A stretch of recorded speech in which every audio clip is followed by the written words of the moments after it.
estos, estas manifestaciones, pero ya cada vez se confirma más que si hay manifestaciones cutáneas, bueno, como casi en todas las infecciones virales, ¿verdad? O sea, en todas, en Zika, en dengue, todas estas que tienen la influenza, o sea, cualquier infección. Entonces, esto como es nuevo, pues sí tenemos que estar un poquito más atentos. Hasta también les sirve como algo de protección para ustedes, ¿no? Si conocen esto y ven que el paciente llega por una manifestación de esta, pues van a tomar mayores precauciones en el contacto que tengan en ese momento con el paciente, ¿no? Y algo que está dando también, yo se lo digo en la clínica, que hay pacientes que ahorita van por otras cosas, por ejemplo, van por alopecia y ya uno les preguntó antecedentes, personales patológicos, qué medicamentos toma para conocer su entorno. Y hasta que les dice uno, oiga, ¿y qué puede, algún problema que haya tenido? Hasta ese momento, que tuve COVID en tal mes, en tal fecha. O sea, la persona, yo no sé si por pena o algo, a veces no está manifestando, ¿sí? Esa situación. Entonces, esto nos debe poner un poquito en alerta, ¿ok? De que pues, a lo mejor hayan tenido contacto con personas infectadas y demás. Entonces, esto se los paso porque a mí me está sucediendo mucho. Ya hasta cuando estoy, pero buscando alguna cuestión que lo haya inmunosuprimido al paciente, que sea la causa o lo que lo relacione, hasta ese momento lo dice. Ok, entonces empezamos, Alberto. Muy buenos días, compañeros. Pues hoy vamos a hablar de las manifestaciones cutáneas por la enfermedad COVID-19. Y ponemos un contexto corto, pues como sabemos, esta enfermedad es la que nos tiene ahorita tomando clases en línea, la pandemia. Sí, también. Que inició aquí en nuestro país, inició en marzo del 2020. Entonces, ¿cómo inició? Pues en diciembre del 2019 se reportan los primeros casos por neumonías en Wuhan, China. Y ya para el 10 de enero, pues se demuestra que esta enfermedad es causada por un nuevo coronavirus, que ahora se denomina SARS-CoV-2. Bueno, un poco de epidemiología. En el mundo actualmente hay 150 millones de casos. De esos casos ya hay 87.2 millones de personas recuperadas y había una mortalidad de 3.16 millones. Esto a nivel mundial, pero en nuestro México actualmente hay 2.34 millones de casos confirmados, 1.86 millones de personas recuperadas y 216,000 muertes. Bueno, hablemos del coronavirus. Pues el SARS-CoV-2, pues el nombre se lo originan por, había ya otro coronavirus, pero por estos dos, porque causa el síndrome de insuficiencia respiratoria aguda. Y bueno, este va a ser un virus que pertenece a la familia de los beta coronavirus y son virus de tipo ARN, simple. Estos son de los virus más grandes en su especie. Tienen polaridad positiva, están envueltos, no son segmentados. Su genoma abarca de 27 a 32 kb y tienen un tamaño de 80 a 166 nanómetros. Obsérvense que aquí, pues de ahí su nombre, coronavirus, por estos pequeños filamentos, espículas, que son proteínas más que nada, digo, proteínas que van a dar su fisiopatología. No sé qué tan verídicas sean estas imágenes, que sean los coronavirus, pero pues para ejemplificar está bien. Okay. Entonces, la sintomatología vital tenemos los más habituales, que son fiebre, tos seca, cansancio, y otros síntomas menos comunes que son los siguientes: las molestias y dolores, dolor de garganta, diarrea, conjuntivitis, dolores de cabeza, pérdidas de gusto, mucho la gente se basa por esto, y las erupciones cutáneas, o pérdida de color en los dedos de las manos o los pies. Nosotros vamos a enfocar hoy en erupciones cutáneas. Vamos a hablar de las teorías fisiopatológicas. Son teorías fisiopatológicas porque no sabemos si están confirmadas. ¿Qué podrían causar esta enfermedad? Bueno, hablemos de la primera, la que tiene más peso. Pues como les comentaba hace rato, el coronavirus pues tiene espículas. Y estas espículas pues van a servir para poder introducirse a la célula. Y el receptor el receptor que utiliza, pues es el receptor de angiotensina, de la enzima convertidora ahora de angiotensina 2. Bueno, entonces cuando las espículas y el receptor hacen un ligando, creo que sería la palabra correcta, entonces el virus se introduce dentro de la célula. Estos receptores se encuentran principalmente en el tejido el tejido pulmonar, se encuentran en los epitelios pulmonares, en los enterocitos del intestino delgado, en las células endoteliales de las venas y las arterias, y en las células del músculo liso de múltiples órganos, entre ellos, ¿cuál es la piel? Bueno, entonces, ¿qué sucede? Que la replicación del virus dentro de las células va a causar daño celular directo, con una liberación de alarminas proinflamatorias. Estas van a ser las proteínas inflamatorias que van a ser liberadas dentro de la célula. Bueno, aparte con esto, pues tenemos que si macrófagos, a los alveolos, otra célula que está infectada, y al hacer contacto la identifica, pasa, se activa. Ya con esta, y también tenemos una activamos también la cascada del complemento de una vía de lectina. Y aquí empieza la magia de todo esto, que es la famosa lluvia de citoquinas, torias. Bueno, si se activa el complemento, pues entonces va a haber distintas respuestas inmunes, entre ellas el reclutamiento de los leucocitos. Entonces, habiendo una proliferación exagerada de leucocitos, hay una liberación masiva de las citoquinas, entre ellas interleucina 1, interleucina 6, interleucina 8, el interferón gamma, factor de necrosis tumoral alfa. Entonces, ¿qué sucede?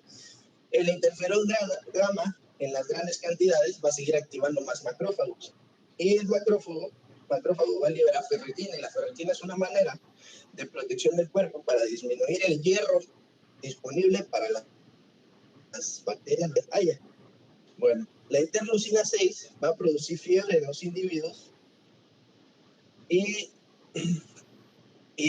asimismo va a haber hemofagocitosis. Esto va a conducir a una pancitopenia. Bueno, liberan el factor activador del plasminógeno. Entonces aquí son múltiples mecanismos que explicarían los episodios trombóticos y la elevación del dímero D, esto ya con los estudios. Bueno. Que se utilizan por eso para factor pronóstico. Exacto. El dímero D, o sea, es un indicador de gravedad, o sea, de acuerdo a cómo salga, ¿no? De lo que se les hace a los pacientes cuando se ingresan para ver cómo, digamos, cómo le va a ir, pues. Exacto.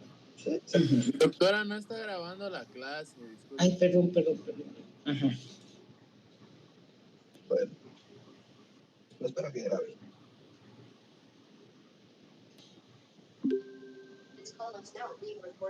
Perfecto. Bueno, ahora, ya que hablamos sobre eso, si se dan cuenta, empieza de los mecanismos fisiopatológicos, explica que hay lesiones a causa de esta, que serían el exantema morbidiforme, urticariforme o bacilleliforme. Más adelante vamos a ver que hay una clasificación, la más utilizada es la clasificación española, basada en 5 lesiones importantes, que son un patrón común en algunos pacientes y la mayoría de pacientes COVID. Bueno, tenemos otro, que es el síndrome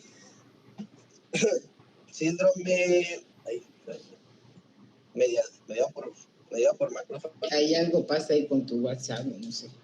Mi WhatsApp. Yo no sé, aparece ahí en la pantalla, ¿no les aparece?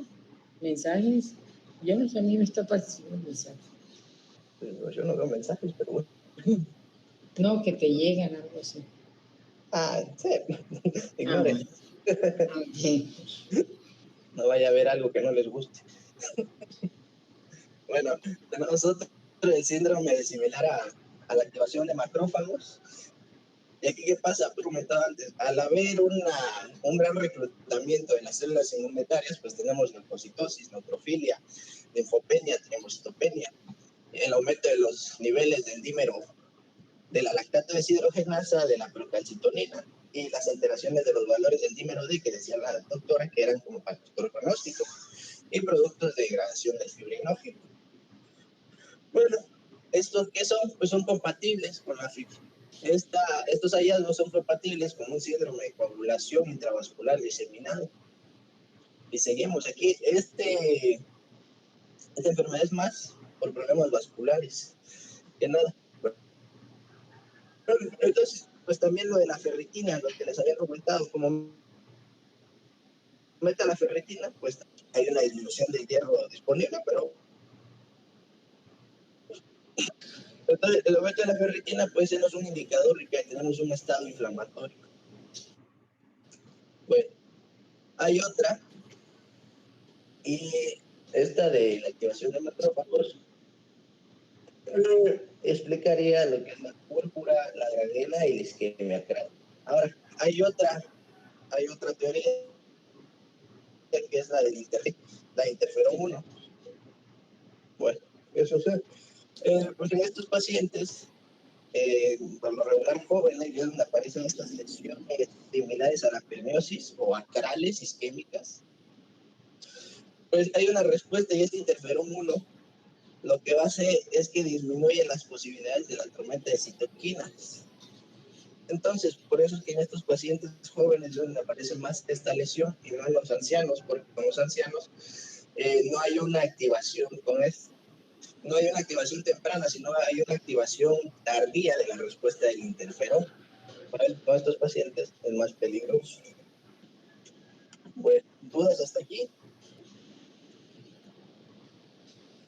Okay. No, yo creo que están ahí bien explicadas todas las vías por las cuales el virus provoca la inflamación que se dirige, pues va a afectar a diferentes órganos y ese es todo el conjunto de manifestaciones que dan la gravedad. Afortunadamente,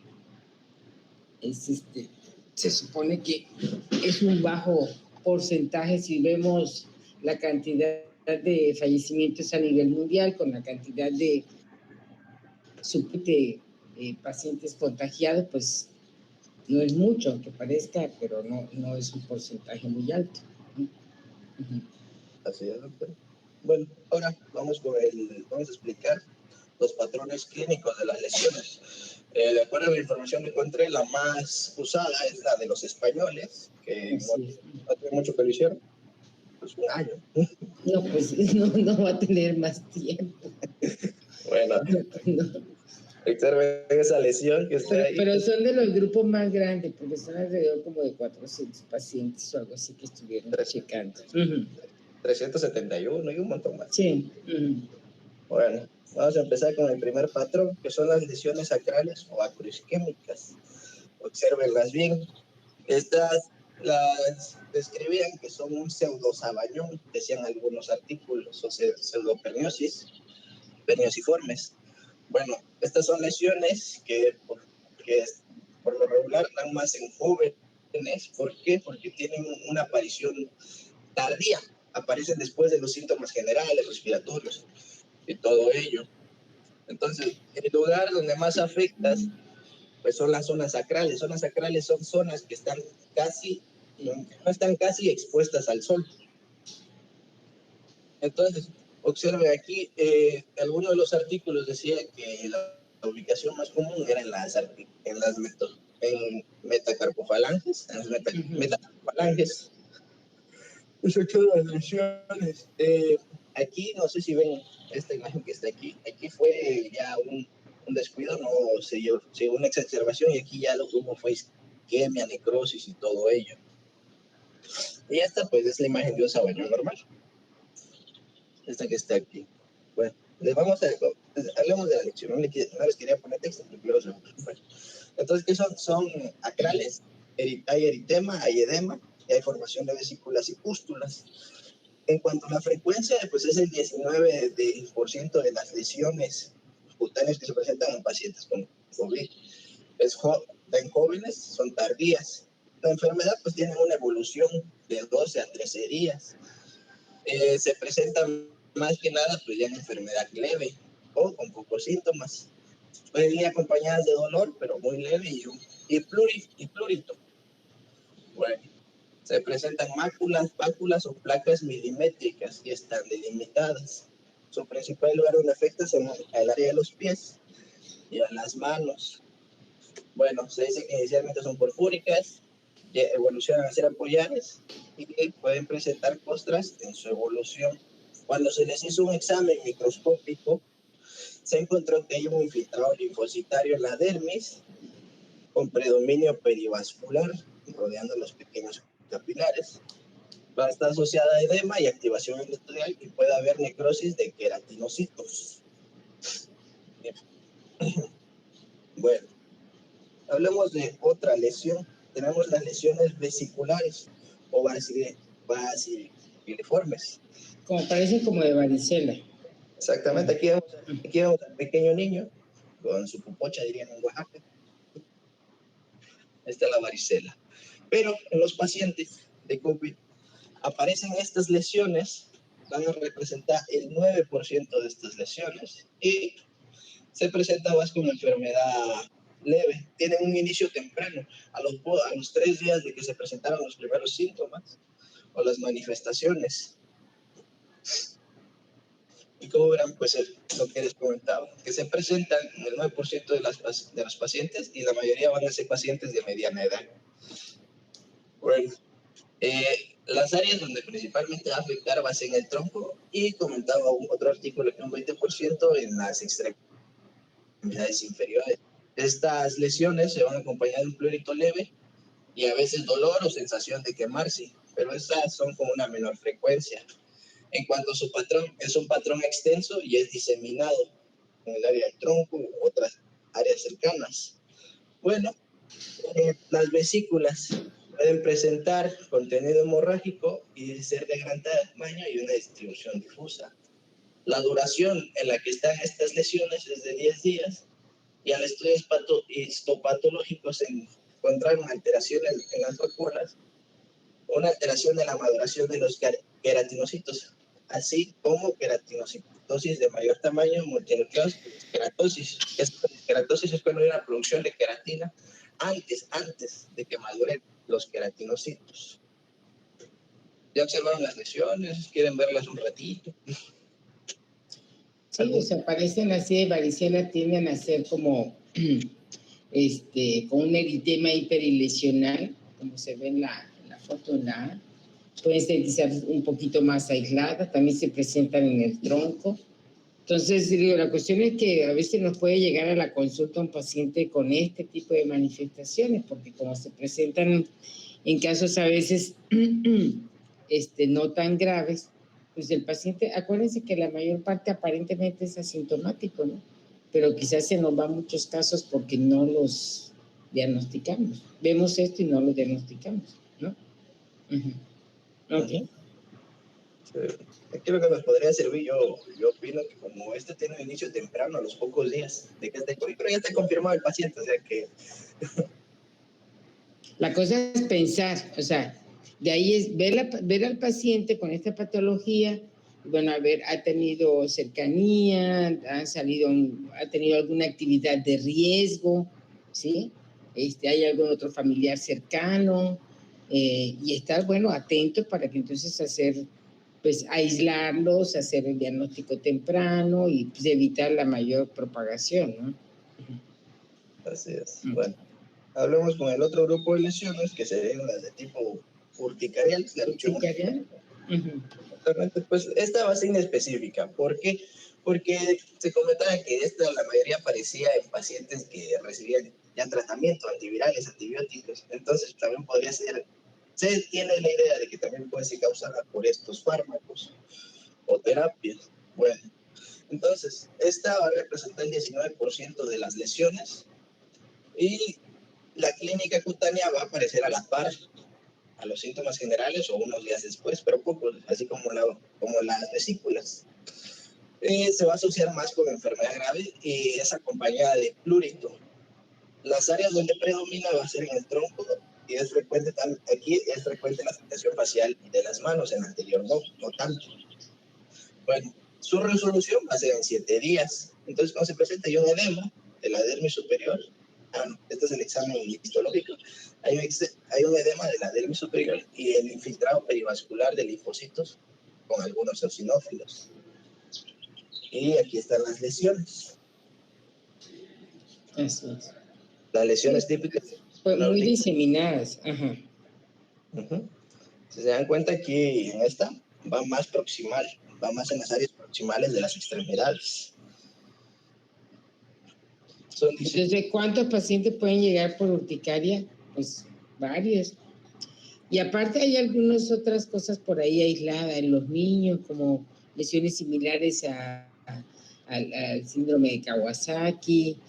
Y por ahí tuvimos uno aquí en el hospital y se decía, bueno, pero lo dieron de alta, ¿no? Con síndrome probable de Kawasaki. Esos niños pues no se dan de alta, se tienen que hospitalizar y vigilar la cardiopatía y demás. Creo que finalmente fue un COVID. O sea, ya haciendo el interrogatorio y el estudio epidemiológico, pues sí había tenido contacto, ¿no? Entonces, esto es lo que nos sirve, conocer las diferentes manifestaciones, ¿no? Urticaria, pues ya sabemos que hay chorrocientas mil causas, pero bueno, ahorita se agrega una más, que decía, hay que hacer las líneas de cuando empezó, de medicamentos, porque especialmente saben que hay una batería de los pacientes que toman. A ver,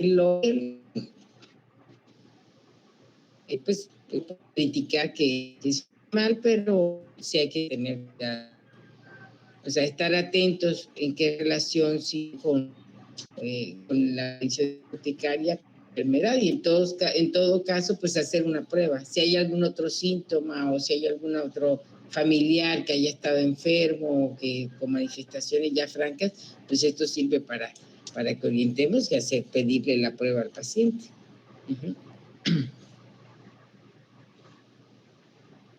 Okay.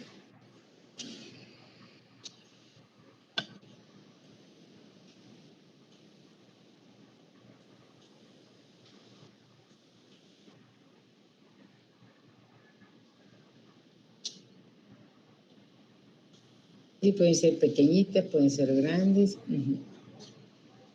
Ok.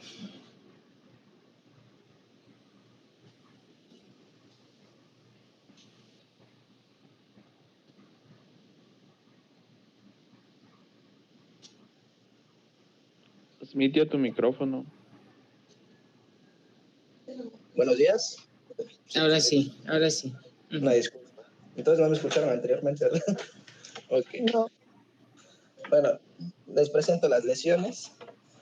Tenemos de distintos tipos. Estas son mucho más. Representan la mayoría de las lesiones. ¿Por qué? Por la gran variedad que existe de ellas. Tenemos perifuriculares, unas que afectan los pliegues, hay grandes, chiquitas, como decía la doctora. Tenemos de todo. Entonces, estas van a ser lesiones que tienen una duración de 8 días. Van a estar acompañadas a la par o pocos días después de que se presenten los síntomas respiratorios o generales. Puede haber petequias, máculas, áreas extensas de aspecto purpúrico. Hay lesiones perifuriculares, puede presentarse descamación, que son similares a la pityriasis rosada. Puede haber pálpulas infiltradas en extremidades pseudovesículas y hay unas similares al eritema multiforme. Bueno, ¿cómo es el desarrollo de estas lesiones? Van a ir caudal, van a ir apareciendo en esa dirección del cráneo a los pies. Y los lugares que afectan puede afectar pliegues. La mayoría de estas lesiones no va a afectar las palmas de las manos ni las plantas de los pies, pero sí puede afectar el dorso de estas extremidades. Y a lo que es el estudio el estudio histológico, se encuentra que hay un infiltrado inflamatorio perivascular y hay exocitosis de linfocitos y dilatación marcada de los vasos de la dermis superficial y media, así como vasculitis linfocitaria. Acuérdense que el exantema maculopapular o erupción morbiliforme, pudiéramos decir, se puede asociar a muchísimas causas, medicamentos, infecciones, ¿sí? Pues hay que agregarle aquí un motivo más. Entonces hay que hacer una investigación muy exhaustiva de los otros síntomas generales que ya se conocen en edad. Y en todo caso, pues quizás hasta tomar así de que todo paciente que tenga alguna de estas dermatosis, pues hacerle una prueba, sobre todo si ya ha tenido actividades de riesgo, ¿sí? Entonces hay que tener es más que todo, en estos pacientes, por ejemplo, puede cursar a veces la mitad, puede tener prurito, la otra mitad casi cursa sin prurito, y todo eso nos puede orientar, ¿ok? Es para que lo conozcan nada más, ¿ok? Ok, y ahora ponemos el último grupo de lesiones que, según yo, pues pueden ser más severas, que son las nivedoides o necróticas. Estas van a tener un patrón en redes, y se le asocia que esta sí se le asocia más por enfermedades, por problemas vasculares, microoclusiones vasculares. Pero afortunadamente estas lesiones son las menos frecuentes. Hay un 6% de las lesiones en los pacientes, y la edad, pues, son los pacientes con una enfermedad más severa, por lo regular ancianos, problemas con pacientes con cardiopatías, hipertensión, todos los factores de riesgos posibles y existentes que haya. Bueno, y bueno, están acompañadas en estos, pero a lo mejor a ustedes no les va a tocar en hospital, no sabemos, ¿no? No sabemos qué va a pasar con su internado, pero muchas veces, a veces lo que sucede, lo que está sucediendo con estos pacientes, no solamente tienen esto, hay otras manifestaciones por los cuidados, pues igual lo que veíamos que la paciente con lupus, del traumatismo con la cánula, o las escalas que están haciendo, porque a veces llevan mucho tiempo hospitalizados y como están intubados, pues no se les hacen a veces los cuidados adecuados. Y muchas veces este tipo de manifestaciones que son en extremidades, pues pasan a veces desapercibidas, ¿no? Claro que esto sí es una franca manifestación, afortunadamente no es frecuente, no es de las más frecuentes, pero sí habla de una oclusión vascular y asociado pues a los pacientes que tienen comorbilidades, ¿no? Entonces, si es en pacientes graves, a veces hospitalizados, ¿no? Así es. Y pues ya, creo que terminamos. Okay. Aquí Bueno. está. Haciendo así, por ejemplo, un recuento de esto, o sea, las que se dicen que tienen que ver así como que, porque muchos decimos, bueno, urticaria, decimos, bueno, pues la urticaria, como ya lo mencionaba Alberto, o sea, pues no sabemos si son los medicamentos, tantos medicamentos que se toman, algunas que sean por alguna otra causa asociada, pero las que sí se han visto como que más relacionadas con el COVID, o sea, lo que se va afinando, pues ya después de todos los que se van conjuntando todos esos estudios, es la erupción variceliforme, porque bueno, esto es algo de que, no vamos a encontrar comúnmente en muchos pacientes, ¿sí? Y la pseudoperniosis, o sea, de las que vimos, aunque no son las más frecuentes, pero sí son de las que se dice, bueno, esta sí es una manifestación como que más específica por el SARS-CoV-2. De todos modos, los 5 patrones hay que tenerlos también en cuenta, pero los otros quizás pueden ser por alguna otra causa ajena a lo que es el COVID, ¿sí? Entonces, en un consenso, una revisión incluso que hicieron aquí en México, de todos los artículos publicados y más, dicen, bueno, relacionada directamente, erupción varioliforme y la pseudoperniosis, ¿sí? Que es la que se encuentra en las extremidades, en pacientes jóvenes, etcétera, pero igual van a ir saliendo pues otros estudios y se va a ir conociendo un poquito más de este padecimiento, ¿vale? ¿Okay? como decía usted, ¿Algún comentario? No sé qué. A ver, síguele, Alberto. pues como decía lo de la pseudoperniosis, que es específica, pues sí, ¿no? Pero como son de inicio tardío, pues ya el paciente está confirmado, está diagnosticado con COVID, así que... Bueno, pero a veces, pues a eso es lo que voy. ¿A Es- cuántos pacientes se les hace a veces la prueba? Sí, y aparte de que presenta manifestaciones leves o muy pocos síntomas. ¿Sí? Tienes razón. Pero, sí, o sea, pero muchas veces no es que tuvo una gripa y luego van a consulta porque tienen los dedos así, ¿no? Entonces dice, bueno, pues esa gripa que tuvo, pues probablemente uno puede decir, hay que hacerle la prueba por COVID, exactamente. ¿Sí? O sea, esa es la otra forma, ¿no? Ah, bueno, pues sí, es lo leve, pues sí, pero de ahí es entonces empezar a estudiar pues a todos los contactos. O sea, es que el problema con esta enfermedad, o sea, no solamente es de que alguien lo tiene y ya, no, es saber, o sea, todos los que están alrededor, con quién estuvo conviviendo. ¿Por qué? Porque cuando vaya apareciendo la perniosis y que a lo mejor fuese un paciente joven, y que no tuvo muchos síntomas, pero con quién ha estado conviviendo en las últimas 2 semanas. Y de ahí empezar a hacer el estudio epidemiológico de los demás. O sea, el problema con este virus es que aunque como decían, la tasa, la letalidad es muy baja, es más baja que con la influenza, pero se contagia mucho más fácilmente.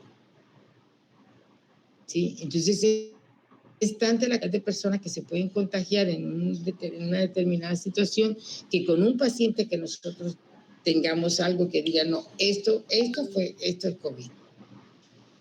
Ya, a ver, ¿dónde ha estado la familia? Si hay personas mayores con otras enfermedades. Y ya ahí se desencadena todo una vigilancia epidemiológica, que es lo que se tiene que hacer.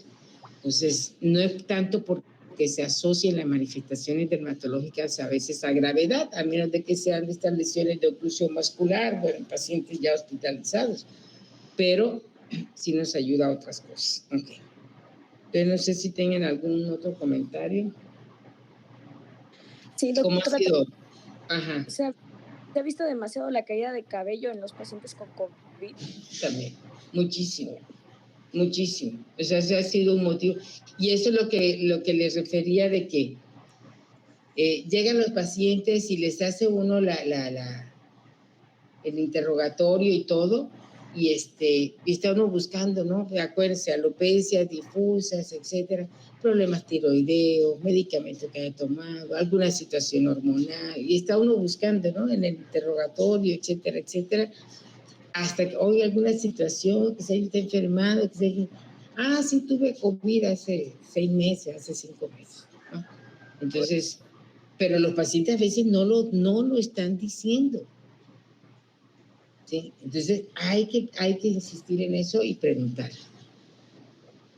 No sé si ven la imagen. Ajá, sí. Esta me la envió alguien que padeció COVID hace poco y así estaba su lengua. También están descritas esas lesiones ahí, ajá, en mucosa oral y en el paladar. Sí, cierto, así es. Están las lesiones, observen las lesiones, ya en un estado más grave, voy a hacer un acercamiento. Y observen. Igual.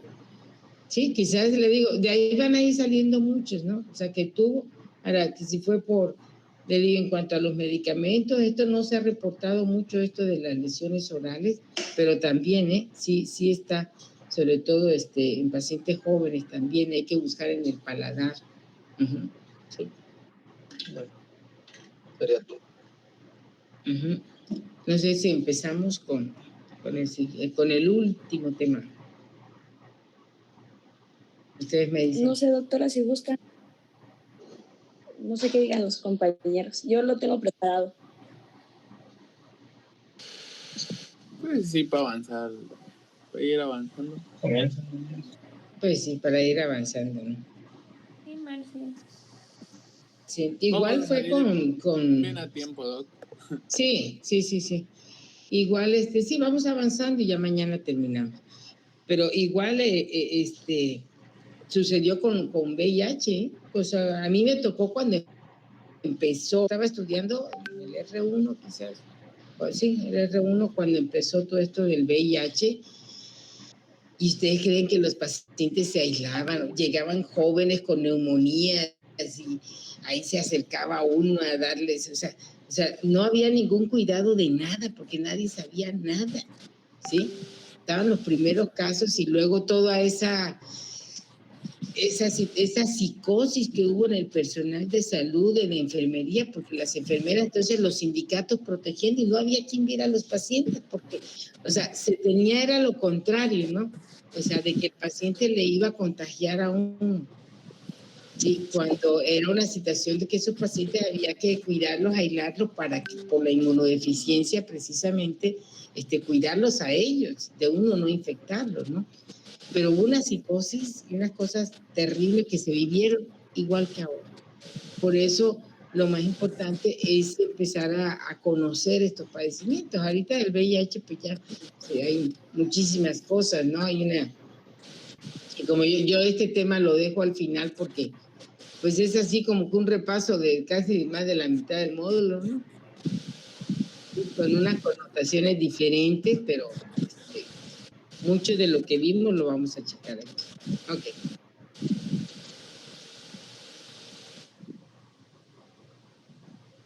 Empezamos entonces, Marcela.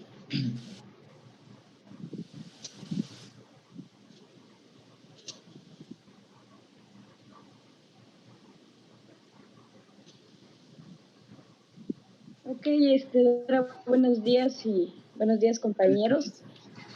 Voy a apagar mi cámara porque se está yendo un poco el internet y si me trabo me mandan un mensajito, por favor.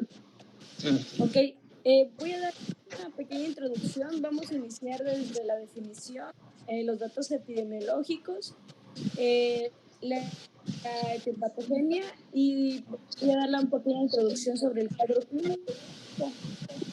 Ya mi compañero Daniel les va a dar el cuadro clínico bien.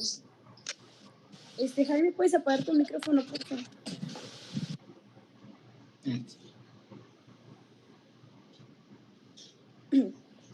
Ok, bueno, buenos días. Vamos a hablar sobre las manifestaciones cutáneas por el síndrome de inmunodeficiencia adquirida. La siguiente, por favor, Adri. Bueno, definiéndolo, el síndrome de inmunodeficiencia adquirida es una infección por el virus de la inmunodeficiencia humana. Estas son de tipos VIH1 y VIH2 en una fase avanzada en personas de cualquier edad y sexo. También se define con un reencuentro de linfocitos TSD4 igual o menor a 200 células sobre mililitros y tardar entre 2 y 15 años en manifestarse. Y también esta enfermedad se va a caracterizar por la presencia de enfermedades oportunistas. Estas van a ir desde enfermedades superficiales hasta las que van a poner en riesgo la vida del paciente. Y estas incluyen enfermedades infecciosas, pero también hay enfermedades inflamatorias y neoplásicas que vamos a ir platicando adelante. La siguiente, por favor.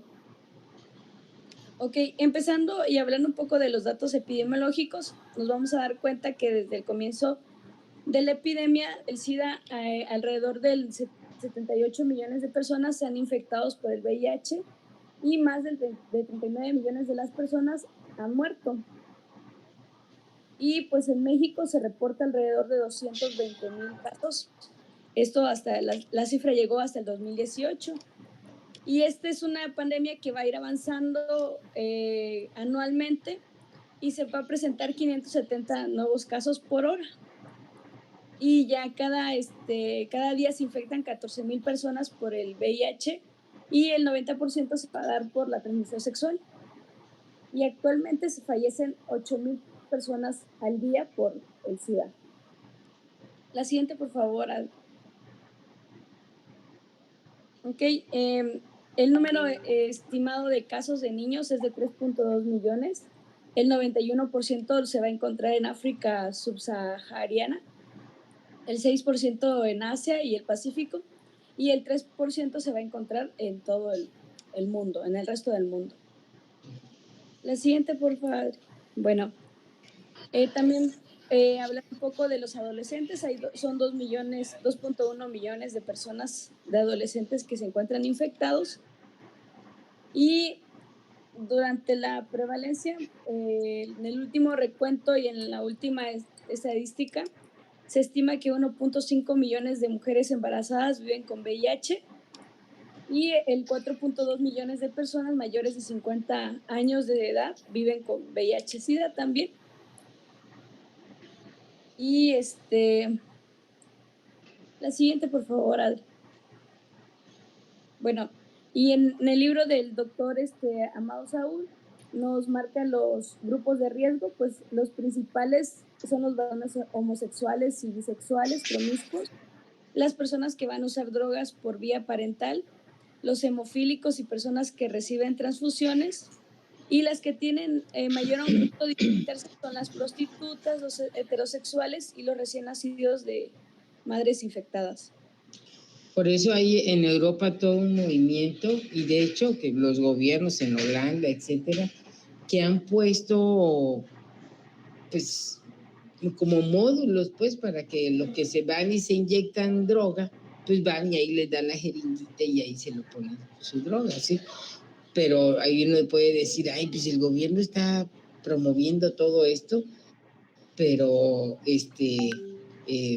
realmente si ven aquí, pues es una de las fuentes, digamos, de contagio más importantes, ¿no? Entonces, por eso esas políticas en países a veces donde está muy avanzado, aquí no sé. Pero luego, por eso también es de evitar el estar tirando jeringas y todo eso, como se hacía antes, se metía en una bolsa y pues a la basura, ¿no? A partir de esto vinieron a cambiar muchísimas políticas en los hospitales y demás, porque haz de cuenta que nada más se tenía cuidado mucho con residuos de materiales vivos, que es un órgano, que sí esto, pero de la jeringa no se tenía. Por eso ahorita sí se tienen estos controles muy estrictos, hasta en los consultorios privados, etcétera, de tener su bote rojo que llega a la compañía, etcétera, a recoger, precisamente por esto. Y sigue estando en segundo lugar, ¿no? Uh-huh. Así es, doctora. La siguiente, por favor. Ok, y el porcentaje de personas infectadas, y esto es muy importante porque a veces van a llegar a consultas personas con características clínicas cutáneas y no van a saber que están infectadas por VIH. Entonces, ese es un problema grande porque el mayor del 50% total de los casos no saben que están infectados por VIH. El 82% son del sexo masculino y el 18% del sexo femenino. La siguiente, por favor. Ok, y los 5 estados con mayor prevalencia fueron la Ciudad de México con un 15.4%, el Estado de México con el 10.5%, Veracruz con el 9.1%, Jalisco con el 7.5% y el Estado de Chiapas Central con el 4.7%, dentro de los estados con mayor prevalencia de VIH. ¿Por qué creen ustedes que se da esto? O sea, uno de los factores que se cree que sucede esto. La migración, doctora, al menos en Chiapas, así es. en la frontera, aquí en este caso yo vivo en Tapachula, pues hay muchas personas las personas que pasan en la frontera tienen distintos trabajos, y entre ellos, uno es la prostitución. Por eso, pues el sector salud, aquí en la jurisdicción, tiene un programa para revisar a revisar el lugar de trabajo. Y justamente ahorita por la pandemia, pues ya no fueron, dejaron de ir y aumentaron los casos, porque no paró la migración. Aquí en Tapachula, por lo menos, nunca para la migración, sin importar que haya pandemia, ¿no? Por eso en Chiapas es uno de los lugares que más tiene. Así es, ese es un factor importantísimo, ¿no? Entonces, pero acuérdense que no todos van y migran, muchos se quedan aquí en el estado, ¿no? Entonces eso hace que se mantengan esas cifras altas, porque si por aquí pasaran y ya, pero no, pues muchos aquí se quedan pues en lo que van haciendo sus trabajitos de lo que sea para lograr alcanzar su meta, ¿no? Entonces, sí tenemos que estar muy atentos acá. Y por eso ya ven que dentro de las muchas patologías que vimos, O sea, siempre yo le decía, hay que pedir VIH, hay que pedir VIH, ¿sí? Uh-huh.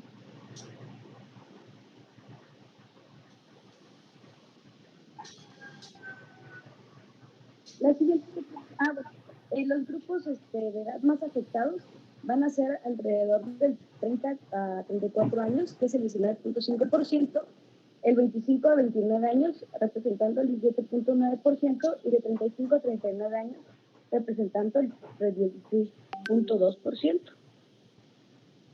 La siguiente, bueno, vamos a dividir a los grupos de personas. Estos van a ser modelos epidemiológicos de transición y nos van a dividir uno en el modelo 1 y en el modelo 2. Es importante dividir este tipo de personas para igual, tanto desde el inicio de una historia clínica, ir fijando un poco hacia dónde se marca la epidemiología y saber que si las manifestaciones cutáneas, cuáles son más frecuentes en cada grupo, en cada modelo epidemiológico.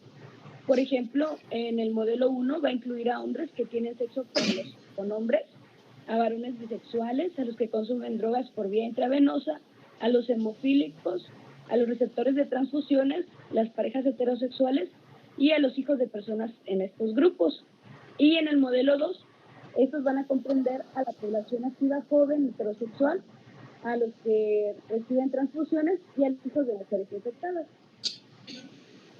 La siguiente, miren, por favor. esto hizo que se cambiaran de verdad muchísimas cosas que ustedes ahorita lo ven muy sencillo, pero por ejemplo, como les decía, que los dentistas utilizaran guantes, en muchos consultorios. Yo trabajé muchos años en un consultorio, bueno, en una clínica que era de un pediatra, y ellos ahí hacían las transfusiones de familiar a familiar, ahí a los bebés, ahí les hacían las transfusiones sin ninguna prueba, sin nada. O sea, todo, y era permitido. O sea, es que está anémico, que no sé qué, y agarraban al familiar y pum, preparaban. Y cuando muchos hacían una prueba así muy simple, nada más que si fuera compatible, ¿no? Y vámonos. Y pasaban en los consultorios médicos transfusiones sanguíneas, ¿no? Ahorita los grupos de riesgo en cuanto a transfusiones, pues son los hemofílicos, ¿no? Que frecuentemente pueden requerir, pero ya los estudios, los bancos de sangre, antes, ¿qué pasaba? No eran bancos, o sea, bueno, eso literal sí eran bancos de sangre, porque todo el que quería iba y pum, vendía su sangre, y así se la daban a cualquiera, ¿eh?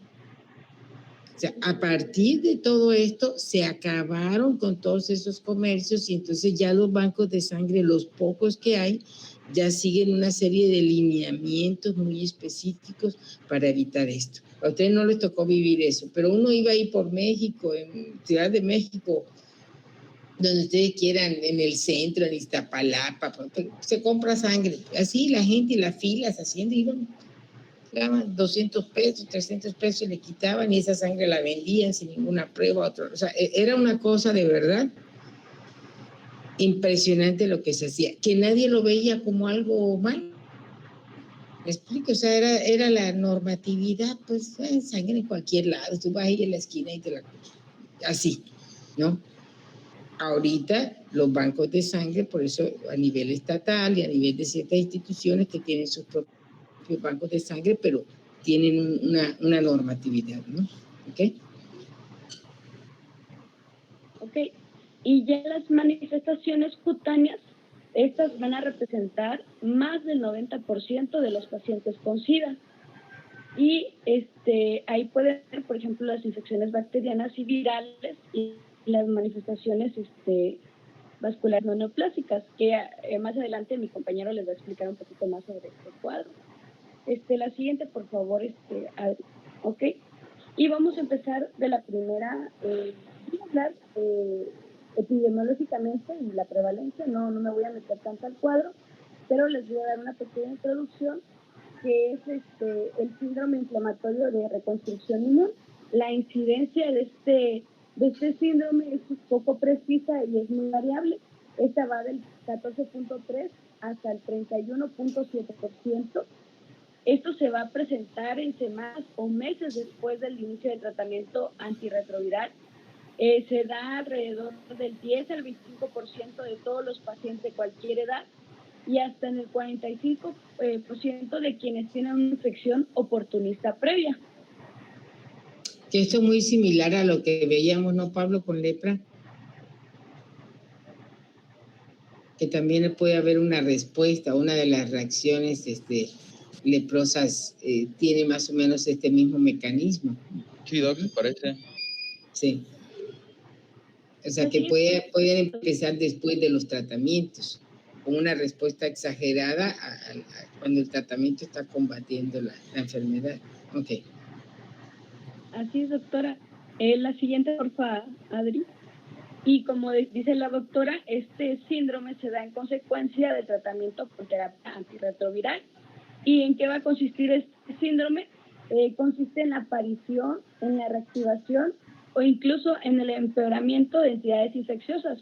Por ejemplo, el lepra, la leishmaniasis, el micobacteriosis atípica, entre otras.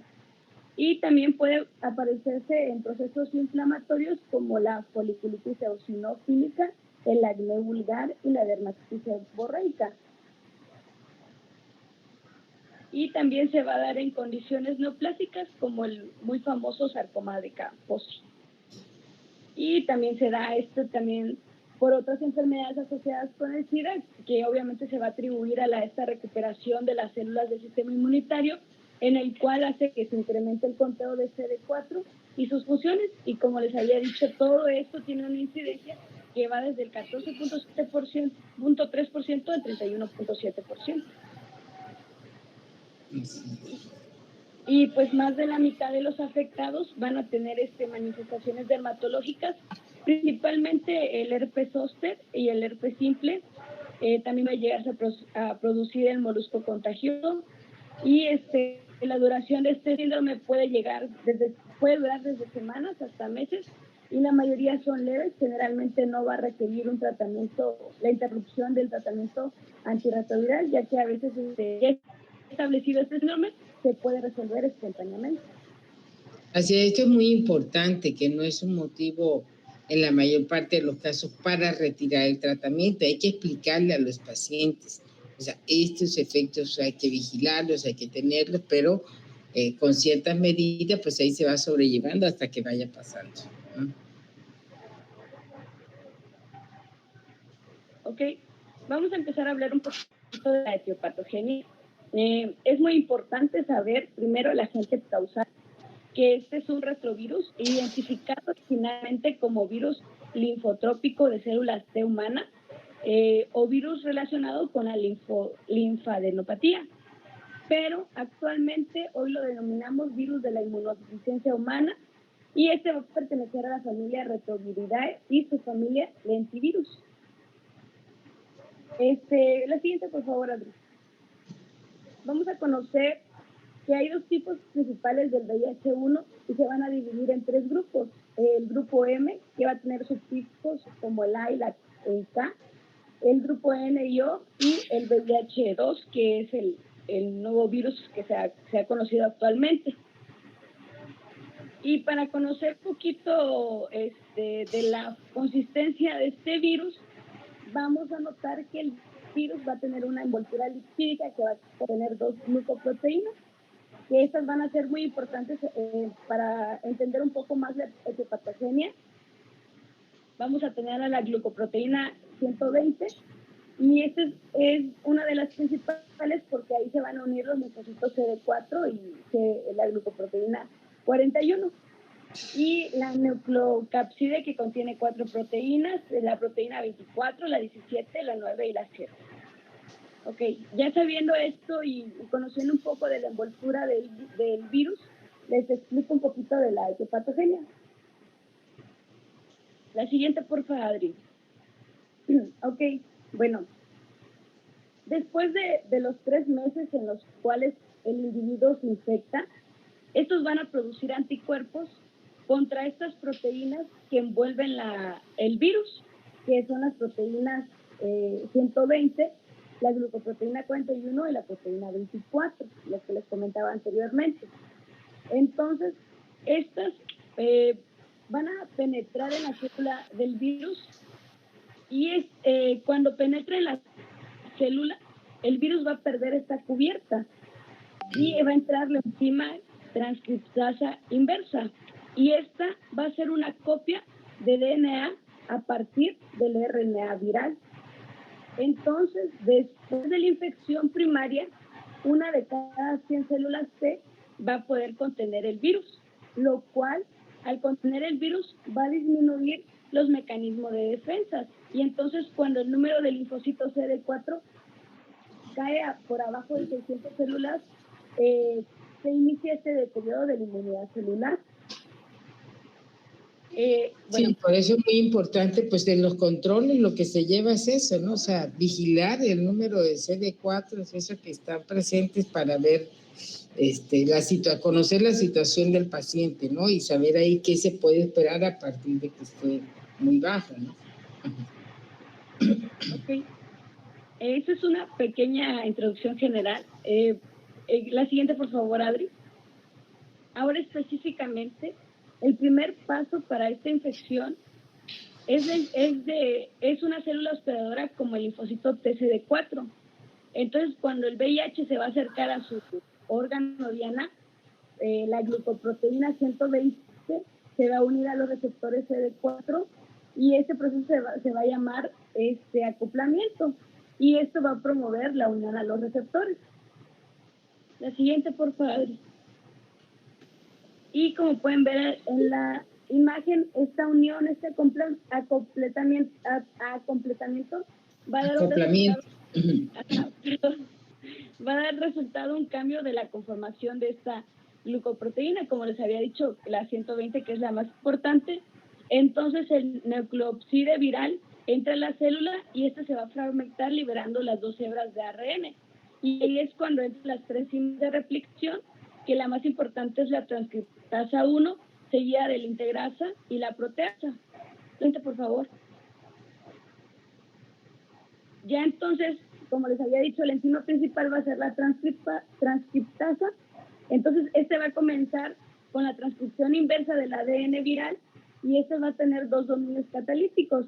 Primero, el sitio activo del ARN en el ASA-H y el sitio activo de las polimerasas. Y ya en una sola hebra de ARN se transcripta estos 2 sitios activos y ya se encarga de separar el ARN normal y ya se hace el ARN viral.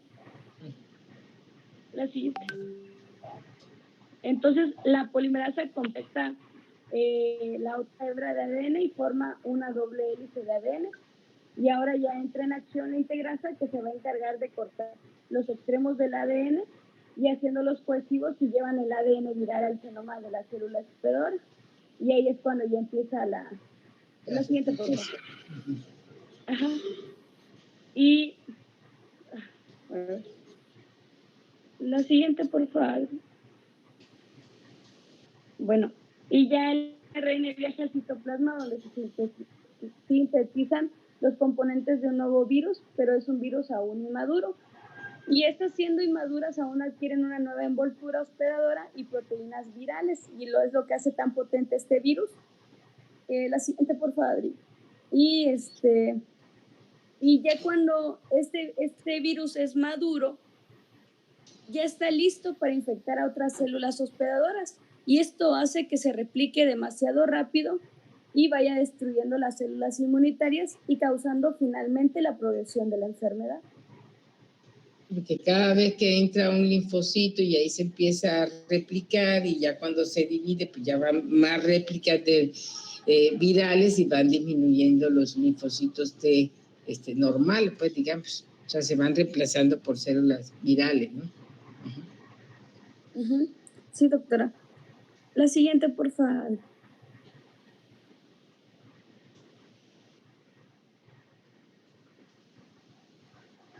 Ok. Y si no, espérame. Si no, entonces aquí le paramos. O sea, si ya no va a haber otra, ¿sí? Aquí le paramos y seguimos mañana para ya no dividir más la plática. Pero bueno, esto le digo que se había hecho así tan sencillo pues igual se empezó con lo del COVID, a tratar de ver de qué manera ese virus y qué proteínas, qué son, cuáles son los receptores y cuál es la capacidad que tiene para estar replicándose y provocando toda la reacción inflamatoria. Entonces, si ven los mecanismos, en cierta forma son diferentes, ¿no? O sea, viendo de una infección viral a otra, en esta hay una franca destrucción de linfocitos T y por eso es inmunodeficiencia. En la otra realmente no es tanto que haya esa inmunodeficiencia, sino la reacción inflamatoria que desencadena el virus. Entonces, son virus con mecanismos muy diferentes y por eso tenemos así patologías diversas, ¿no? Bueno, entonces nos vemos mañana, los de clínica al ratito. ¿Vale? Doctora, gracias. Nos vemos mañana. Adiós. Pues, doctora. Adiós, Hasta luego.